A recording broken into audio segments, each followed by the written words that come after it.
So, Stella, for you, climate justice, injustice, how do you describe it? What does it mean? For me, as a farmer and also as a practice in development practitioner, climate justice it's a campaign to bring the voices of the voiceless who are impacted by the changes that has happened in our climate, things like uh, change in rainfall patterns, weather patterns, to the global stage, to the actors who make decision.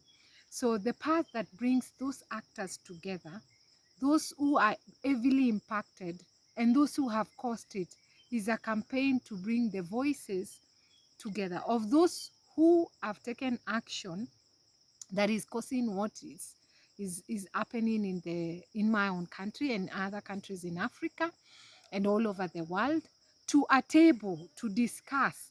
Yes, something right has not happened. The temperatures are increasing. I have had an opportunity to visit vanishing glaciers in Switzerland. And I can say, while yes, Switzerland has had a contribution, it's not only Switzerland, it's each of us who is part of humanity who is contributing in one way or another. Others contribute much more, but me as a Kenyan, I know we are contributing as countries also to climate change in the way we cook. I come from Eastern Kenya, where we have been supplying the country with a lot of charcoal. So we've cut down so many trees. When I came to this garden, we had 6 or 7 trees. And in a period of 5 years, I've been able to plant 1,000 trees. And so for me, climate justice is not just pointing at each other. It's sitting on the table and say, I am responsible, you are responsible. We have a scenario, we don't have another home. This is the home that we have. So let's put our actions, our policies, our resources together to save Mother Earth. Thank you very much. About climate change, how would you describe the consequences on Kenya? I think Kenya is very heavily impacted. We are a country that heavily depends on agriculture. And agriculture means that our agriculture is rain fed agriculture. We've been listed on the UN list as the third most affected country on climate change. And I can say this working with communities in semi arid zones. I have sat with women who have told me in their lives they've been experiencing drought every 10 years. It has changed. It's no longer 10 years. It's no longer 5 years. It's every other 3 years. That means people who are heavily dependent on products from their gardens to educate their kids, to make wealth for their families, they are no longer able to do that. They are very vulnerable. I work with pastoralists who have heavily dependent on the pastoralist way of life.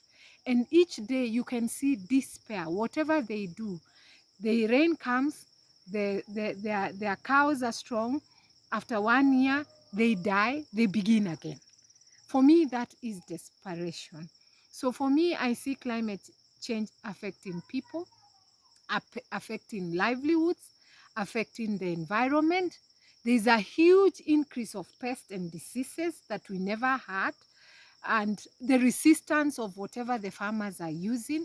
We are seeing a lot of degraded soils. When soils are degraded, it means that the quality of food we are getting from our farms, it's bad quality. So it's impacting on our social environment. It is impacting on the environment that we are living in. It's much more drier. The rains are either too fast, too flooded, and then they go.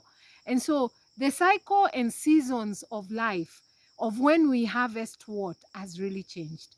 And that means the birds that are complementary to the biosphere also changed.